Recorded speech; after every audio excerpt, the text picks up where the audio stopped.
To my YouTube channel NCERT chemistry with Mansi. अगर मैं इस चैनल का थोड़ा सा ओवरव्यू दूं तो इस चैनल में मैं क्लास 11th और 12th एनसीईआरटी केमिस्ट्री के जो मैंने सेल्फ मेड नोट्स बनाए हैं उससे हर दिन एक एक पेज समझाती हूँ। हर चैप्टर का पूरा ब्रीफ इंट्रोडक्शन देती हूँ, हर चैप्टर को अच्छे से समझाती हूँ। उसके बाद उसकी प्रैक्टिस प्रॉब्लम्स भी जो एनसीईआरटी के बैक साइड में दी हैं सारी प्रॉब्लम्स भी सॉल्व करवाती हूँ, विद सॉल्यूशन आपको प्रोवाइड करती हूँ। तो हर दिन हम एक एक पेज समझते हैं और कहते हैं अपना कंसेप्ट स्ट्रॉन्ग करते हैं। तो बेसिकली अभी हमने चैप्टर 1 स्टार्ट किया था, ये मेरा न्यू चैनल है। तो इस चैप्टर में हमने अपना पूरा some basic concepts of chemistry का हमने पूरा थ्योरेटिकल पार्ट कंप्लीट कर लिया था।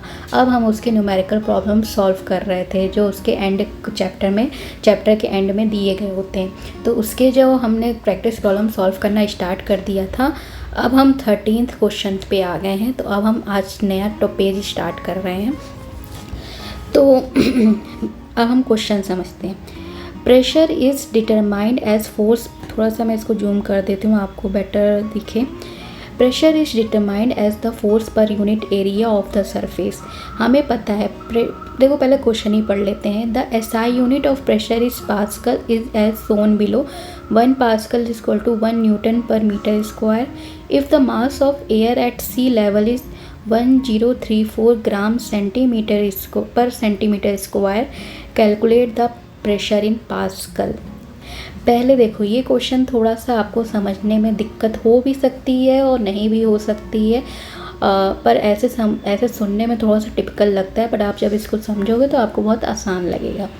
इसमें इन्होंने बताया है pressure is determined as force per unit area. आपको पता है प्रेशर क्या होता है, फोर्स अपॉन एरिया, ठीक। तो अगर आपको प्रेशर को डिटरमाइन करना है तो आपका आंसर क्या होता है, force per unit area. Area को हम 1 यूनिट मान लेते हैं, तो फोर्स पर यूनिट एरिया आपका प्रेशर को डिटरमाइन करता है। प्रेशर की एसआई यूनिट क्या होती है, पास्कल, और पास्कल को न्यूटन पर मीटर स्क्वायर में आपको पता है। फोर्स का आपका यूनिट क्या होती है, न्यूटन, और एरिया की यूनिट क्या होती है, मीटर स्क्वायर, ठीक। तो प्रेशर की एक यूनिट ये भी होती है 1 न्यूटन पर मीटर स्क्वायर, ठीक। तो पास्कल को 1 न्यूटन पर मीटर स्क्वायर को रिलेट भी किया गया, 1 pascal equal to 1 newton per metre square. If the mass of air at sea level is 1034 gram centimetre per centimetre square. अगर mass जो air का है वो 1034 ग्राम सेंटीमीटर स्क्वायर है तो हमें उसका प्रेशर कैलकुलेट करना है। क्वेश्चन में हमें दिया गया प्रेशर किससे डिटरमाइन होता है, फोर्स पर यूनिट एरिया से। हमें न्यूटन पर मीटर स्क्वायर और पास्कल के बीच में रिलेशन भी दिया है, और हमें मास ऑफ एयर दिया है एट सी लेवल भी बताया गया। अब हमसे पूछा गया है उसमें प्रेशर क्या होगा, पास्कल में बताना है, ठीक। Pressure is determined as the force per unit area of the surface. Pressure को तो हमें पता है फोर्स पर यूनिट एरिया। अभी फोर्स का फॉर्मूला क्या होता है, मास इंटू एक्सेलरेशन, यही होता है आपका फोर्स का फॉर्मूला। मास तो आपको दिया गया, मास ऑफ द एयर। अब आपको क्या कहते हैं, एक्सीलरेशन, जिसको आप एट सी लेवल पर एयर का एक्सीलरेशन क्या जी से डिटरमाइन करते हैं। जी भी ग्रेविटेशनल फोर्स होता है, ग्रेविटी होता है, तो उसको हम 9.8 मीटर पर सेकेंड स्क्वायर, ये होता है आपका एक्सीलरेशन। ग्रेविटी आपका मास एयर का एट सी लेवल, जो आप फोर्स को आप कैसे डिटरमाइन करते हो, मास इंटू एक्सीलरेशन। एक्सीलरेशन आपका कैसे जी से डिनोट करेंगे, जी की वैल्यू क्या होती है, ये यूनिवर्सल कांस्टेंट है, ये आपको ये वैल्यू याद रखनी होगी, 9.8 मीटर पर सेकेंड स्क्वायर। ये सारी वैल्यू हम इधर पुट करेंगे, ठीक। मास को हमने पुट कर दिया 1034 ग्राम, ये याद रखना, यूनिट आपको याद रखना, क्योंकि ये क्वेश्चन बेसिकली यूनिटी बेस्ड है। अभी हमें एक्सेलरेशन दिया है 9.8 मीटर पर सेकेंड स्क्वायर, ठीक। अभी ये देखिए, ये ग्राम ये हो गया, सेंटीमीटर स्क्वायर है तो ये सेंटीमीटर स्क्वायर हो गया, ठीक। अब आपको देखिए हमें जो आंसर निकालना है वो पास्कल में निकालना है। पास्कल को हमने रिलेट किया न्यूटन पर मीटर स्क्वायर से, ठीक। और 1 न्यूटन किसके बराबर होता है, 1 kg metre per second square, ठीक है। तो अभी हमें न्यूटन, अगर पास्कल में आंसर चाहिए तो हमें न्यूटन में कन्वर्ट करना है। न्यूटन में हमें कहते हैं किस में आंसर आता है, किलोग्राम है, और हमें आंसर मास कितने में दिया है, ग्राम है। तो अब हमें उसको किस में कन्वर्ट करना होगा, ग्राम में, वो किलोग्राम में, और मीटर में आंसर होना चाहिए क्योंकि ये मीटर पर सेकंड स्क्वायर, पर इसमें जो सेंटीमीटर पर स्क्वायर आ गया है तो हमें इसको भी हमें मीटर स्क्वायर में कन्वर्ट करना होगा। देखो जहाँ पर भी यूनिट कन्वर्जन मेथड यूज़ हो रहा है वहाँ पर जो हम लोगों ने डायमेंशनल एनालिसिस अभी इसी टॉपिक में, इसी चैप्टर में पढ़ा था, वही यूज़ करेंगे।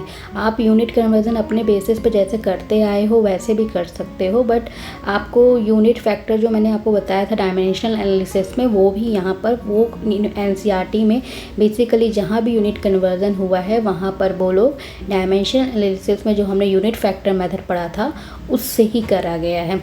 ठीक है, अब हमें पता है इसको हमें यूनिट कन्वर्जन करना है। ठीक, तो हमें पता है 1 kg इक्वल टू 1000 ग्राम, हमें आंसर ग्राम में दिया गया। अब हमें इसको किलोग्राम में कन्वर्ट करना है, तो पहले हम इसका यूनिट फैक्टर निकालते हैं। यूनिट फैक्टर कैसे निकालते हैं, देखो मैं हर बार आपको एक्सप्लेन कर रही हूँ, आगे भी मैंने क्वेश्चंस में आपको यूनिट फैक्टर निकालना बताया है, बट आपको ये चीज़ अब दिमाग में रखनी पड़ेगी क्योंकि मैं तो आपको अभी बता दे रही हूँ, पर बाद में अगर कोई इससे बदल का क्वेश्चन आ गया आपकी बुक बोर्ड में या कहीं पर भी, तो आपको खुद भी समझना पड़ेगा कहाँ क्या लगाना है। ठीक, इसको हमने a इक्वल टू बी समझा था, तो हमने ये निकालते हैं ना यूनिट फैक्टर में, a equal to B, a upon B equal to 1 और b upon a equal to also 1, तो 1 kg upon 1000 gram equal to also 1 और equal to 1000 gram upon 1 kg। तो हमने ये यूनिट फैक्टर में देखा था कि जिसमें हमारा अपकमिंग रिजल्ट जिस यूनिट में आना होता है वो यूनिट हम न्यूमरेटर में रखते हैं। तो अभी हमें क्या कहते हैं, किलोग्राम में आंसर चाहिए, तो अभी हम कौन सा यूनिट फैक्टर, ये भी यूनिट फैक्टर है, ये भी यूनिट फैक्टर है, पर हम वो यूनिट फैक्टर यूज़ करेंगे जिसमें जो अपकमिंग रिजल्ट हमारा आना चाहिए वो हमारी यूनिट न्यूमरेटर में आनी चाहिए, तो वो हमें किलोग्राम में आना है आंसर चाहिए। तो हमें किलोग्राम वाली यूनिट फैक्टर को चूज़ करेंगे क्योंकि ये न्यूमरेटर में रहेगा। तो हमने किलोग्राम को यूनिट फैक्टर कौन सा यूज़ किया, ये वाला, तो मल्टीप्लाई बाय ये कर दिया। ठीक, जिससे ग्राम ग्राम कैंसिल हो जाएगा, आपका आंसर किलोग्राम में आएगा आंसर। बट हमें ये सेंटीमीटर स्क्वायर में भी दिया गया, हमें आंसर मीटर में चाहिए हो तो हमें सेंटीमीटर को भी मीटर में कन्वर्ट करना होगा। तो हमें पता है 1 मीटर इक्वल टू 100 सेंटीमीटर, इसका अब हम यूनिट फैक्टर निकालेंगे, क्या आएगा 1 metre upon 100 centimetre equal to 1 और 100 सेंटीमीटर अपॉन 1 मीटर। ठीक, कौन सा यूनिट फैक्टर हम यूज़ करेंगे जिसमें हमारा आंसर जो हो, देखो बेसिकली ये, अब देखो हमें यूनिट फैक्टर, हमें अपकमिंग रिज़ल्ट जिसमें चाहिए होगा वो यूनिट हमारी कैंसिल आउट नहीं होनी चाहिए, तभी तो हमारा आंसर उसी अपकमिंग जो रिज़ल्ट आएगा उसमें वो यूनिट आएगी ना। अभी हम ये वाला यूज़ कर लें, ठीक है, तो यहाँ पर तो अगर हम मल्टीप्लाई कर देंगे तो ये तो सेंटीमीटर, ये सेंटीमीटर कैंसिल ही आउट नहीं होगा क्योंकि ये तो डिनोमिनेटर में है, ये भी डिनोमिनेटर में है। अगर हमें इसे कैंसिल आउट करना है तो ये सेंटीमीटर को ऊपर आना चाहिए, न्यूमरेटर में ना, तो हम ये यूनिट फैक्टर यूज़ करेंगे। ये यूनिट फैक्टर से हम मल्टीप्लाई करेंगे तो सेंटीमीटर स्क्वायर कैंसिल आउट हो जाएगा। ठीक है, यहाँ पर सेंटीमीटर स्क्वायर था इसलिए हमने 100 का भी स्क्वायर किया और मीटर स्क्वायर में हमें आंसर चाहिए। सेंटीमीटर स्क्वायर कैंसिल आउट हो गया। जब आप इस इक्वेशन को सॉल्व करोगे तो आपका आंसर किस में आएगा, किलोग्राम में आएगा और मीटर में आंसर आएगा। तो इसको सॉल्व करोगे 1.01332 इंटू 10⁵ किलोग्राम मीटर इनवर्स, क्योंकि 1 मीटर इधर था 1 मीटर इसका इधर था, मीटर कैंसिल आउट होगा तो एक नीचे मीटर बढ़ जाएगा तो ये मीटर इनवर्स में आएगा। सेकंड इनवर्स 2 -2 होगा, मतलब कि यहाँ पर भी आंसर हमारा किलोग्राम में आएगा, मीटर में आएगा और सेकंड में आएगा। ठीक है, as we know 1 newton equal to 1 kg metre per second square. ठीक है, अब हमारा 1 पास्कल हमें पता है कितना होता है, 1 न्यूटन पर मीटर स्क्वायर। ठीक, 1 न्यूटन हमारा कितना होता है, 1 kg metre per second square. देखो यहाँ पर -1 आ जाएगा। ठीक, ये -1 है। ठीक, तो अभी हमने, रुकिए, हाँ इधर आ जाओ, हाँ अभी हमने न्यूटन का पता चल गया, 1 kg metre per second square है, तो यहाँ पर हम न्यूटन की वैल्यू रख देंगे। तो न्यूटन की वैल्यू हमने रखी तो कितना आएगा, 1 kg मीटर सेकेंड स्क्वायर, और यहाँ पर मीटर इनवर्स दिया ही गया था -2। तो जब आप इसको सॉल्व करोगे तो आपका answer 1 kg metre inverse second minus second to the power -2 answer आएगा। ठीक, तो 1 पास्कल की वैल्यू हमारी किसके बराबर होगी, 1 kg मीटर इनवर्स सेकेंड की पावर -2। ठीक है, अभी देखो मैं इसको सॉल्व कर देती हूँ, आपको ना समझ में आए। न्यूटन मीटर स्क्वायर, ठीक, ये पास्कल आपका होता है। ठीक, न्यूटन की वैल्यू आपने रखी 1 kg मीटर सेकेंड स्क्वायर, आपको मीटर इनवर्स मीटर की टू द पावर -2 है तो अपॉन मीटर स्क्वायर हो जाएगा। जब आप इसको सॉल्व करोगे तो मीटर से मीटर कैंसिल आउट हो जाएगा, तो आपका आंसर कितने में आएगा, kg मीटर, ये m नीचे बचा रहेगा तो ये to the power -1 second to the power -2 हो जाएगा। यही आपको इधर दिया गया है, तो आपको समझ में आ गई 1 pascal 1 kg metre inverse second to the power -2 के इक्वल होगा। प्रेशर आपको दिया ही गया है 1.0, प्रेशर आपने निकाल ही लिया है 1.01332 into 10⁵ kilogram metre inverse second की पावर -2। तो अभी आपको पता है ये वैल्यू जो है आपकी वो 1 पास्कल के इक्वल होगी, तो आप इसके आंसर में यूनिट पास्कल लगा दोगे। और आपको क्वेश्चन में जो आपका पूछा गया प्रेशर इन दी पास्कल, तो आपका आंसर पास्कल में आ गया। ठीक है, देखो ये क्वेश्चन ज़्यादा टिपिकल नहीं था, इसमें बस एक ही फॉर्मूला लगा है, pressure equal to force upon area. But problem ये है कि आपको यूनिट कन्वर्जन में ध्यान देना होगा। यूनिट कन्वर्जन में ध्यान देने के लिए आपको क्या करना होगा, आपको रिलेशंस पता होंगे यूनिट के बीच में, और आपको उसको कैसे कन्वर्ट करना है उसके बारे में आपको पता होना चाहिए। यूनिट फैक्टर कैसे यूज़ करते हैं ये सब आपको पता होना चाहिए। ठीक है, मैंने इस क्वेश्चन में कुछ था नहीं, आपको बस pressure equal to force upon area ही लगाना था। अब हम अपने नेक्स्ट क्वेश्चन में पढ़ते हैं। ये नेक्स्ट क्वेश्चन जो आपका है, रुको मैं कोई दूसरा पेन यूज़ कर लेती हूँ। जो अभी आपके 2 क्वेश्चंस हैं नीचे वो थ्योरेटिकल बेस्ड क्वेश्चंस हैं। ठीक है, फिर भी हम इसे सॉल्व करेंगे क्योंकि हमें नहीं पता कैसे क्वेश्चंस आपके कॉम्पिटिटिव एग्ज़ाम्स में और बोर्ड में आने वाले हैं। What is the SI unit of, ये बहुत ज़्यादा ही मतलब कि लाइट हो गया है। What is the SI unit of mass, how it is defined. देखो आपसे क्वेश्चन पूछा गया है एसआई यूनिट ऑफ मास क्या होता है। ये आपने जब 7 बेस यूनिट्स पढ़ी थी तभी आपको पता चल गया होगा, इसके लिए मैं ये पेन यूज़ कर लेती हूँ। जब आपने एसआई यूनिट्स पढ़ी थी 7 बेस यूनिट्स की एसआई यूनिट्स वो इंटरनेशनल स्टैंडर्ड्स ऑफ यूनिट के बारे में, तब आपको पता था मास की जो एसआई यूनिट होती है वो किलोग्राम होती है। तो ये तो आपको आंसर पता है कि इसका आंसर किलोग्राम रहेगा। ठीक, अब आपसे पूछा गया है हाउ इज़ इट डिफाइंड, आप किलोग्राम को कैसे डिफाइंड करते हो। ठीक, तो एसआई यूनिट मास की कितनी है, किलोग्राम, जिसको हम केजी से भी डिनोट करते हैं। 1 kg determined as mass equal to mass of international prototype of kilogram. ठीक, बेसिकली ये होता है कि आपको किलोग्राम को बताना है, किलोग्राम आप कैसे डिफाइन कर रहे हो। तो ये जो है ना इंटरनेशनल प्रोटोटाइप ऑफ किलोग्राम, इसका बेसिकली मतलब ये होता है कि देखो इसके बारे में जब आप समझोगे तो मैं आपको बताती हूँ। इंटरनेशनल जब आपकी एक प्लैटिनम और इरिडियम की सिलेंड्रिकल रॉड ली गई थी। ठीक, प्लैटिनम भी था इरिडियम भी था इसमें। ठीक, तो जब इसका वेट निकाला गया था तो वो 1 kg के इक्वल था, इसीलिए इसको कह देते हैं इंटरनेशनल प्रोटोटाइप ऑफ किलोग्राम।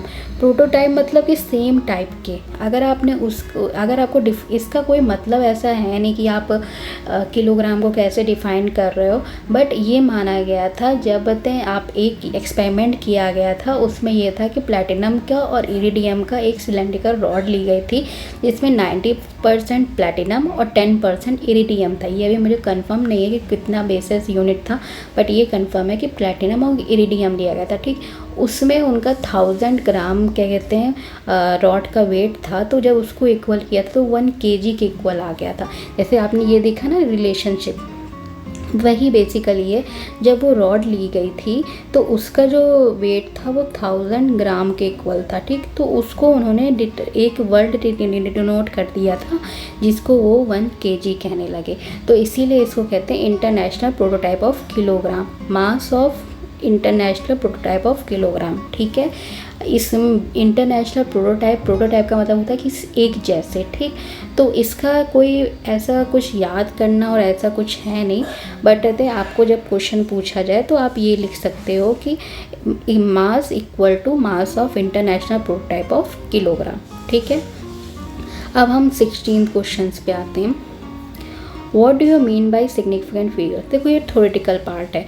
आपने सिग्निफिकेंट फिगर्स इस चैप्टर में जब मैंने आपको थ्योरेटिकल पार्ट पढ़ाया था तब मैंने सिग्निफिकेंट फिगर्स आपको बहुत अच्छे से समझाए थे। अगर किसी ने वो वीडियोस नहीं देखे तो अभी आप जाकर देख लो। मैंने अभी रिसेंटली मैंने जो चैप्टर 1 है some basic concept of chemistry start किया था, उसमें मैंने सारे टॉपिक क्लियर करके समझा कर अपलोड किए हैं।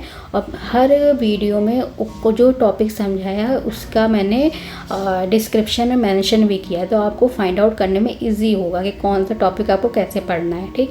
तो सिग्निफिकेंट फिगर्स का इन्होंने पूछा है what do you mean by significant figure. ये आपको समझाने की वैसे ज़रूरत है नहीं, फिर भी मैं आपको समझा दे रही हूँ। Significant figures are those meaningful digit that are known with the certainty, they indicate uncertainty in experiment and calculated value. देखो सिग्निफिकेंट फिगर्स बेसिकली क्या होता है, जब आप कोई एक्सपेरिमेंट परफॉर्म करते हो तो आपके जो रिजल्ट्स आते हैं ना उसमें थोड़ी सी अनसर्टेनिटी होती है, मतलब कि वो क्लियर नहीं होते, एक्यूरेट नहीं होते उसके बीच में, क्योंकि एरर थोड़ी बहुत आती है। तो वो जो अनसर्टेनिटी होती है उसको हमें डिटरमाइन करने के लिए हम सिग्निफिकेंट फिगर्स एक वर्ड देते हैं, उसका नाम देते हैं। For example, if 15.6 milliliter is the result of an experiment, then 15 is certain value while 6 is uncertain. The total significant figures are 3. इसमें ये है कि जो आपका 15.6 है इसमें 15 तो आपका सर्टेनिटी डिटरमाइन करता है, पर जो पॉइंट के आगे हो जाता है ना नंबर वो अनसर्टेन होते हैं। तो नंबर ऑफ सिग्निफिकेंट फिगर्स जो होते हैं वो 3 होते हैं, क्योंकि हमने पढ़ा था इसके जो नंबर ऑफ सिग्निफिकेंट फिगर्स को फाइंड आउट करना है उसको जो रूल्स होते हैं वो हम लोगों ने पढ़ चुके हैं। उसके बेसिस पे जो नॉन जीरो डिजिट्स होते हैं वो सब आपके सिग्निफिकेंट फिगर्स में आते हैं। इसमें कोई भी कहते हैं जीरो नंबर नहीं है, तो यहाँ पर सारे जो नंबर हैं वो नॉन जीरो हैं, तो ये सिग्निफिकेंट फिगर्स में आएंगे। तो इसीलिए यहाँ पर 3 आपका सिग्निफिकेंट फिगर्स है। Hence the significant figures are determined as the total number of digits in number including the last digit that represent the uncertainty of the result.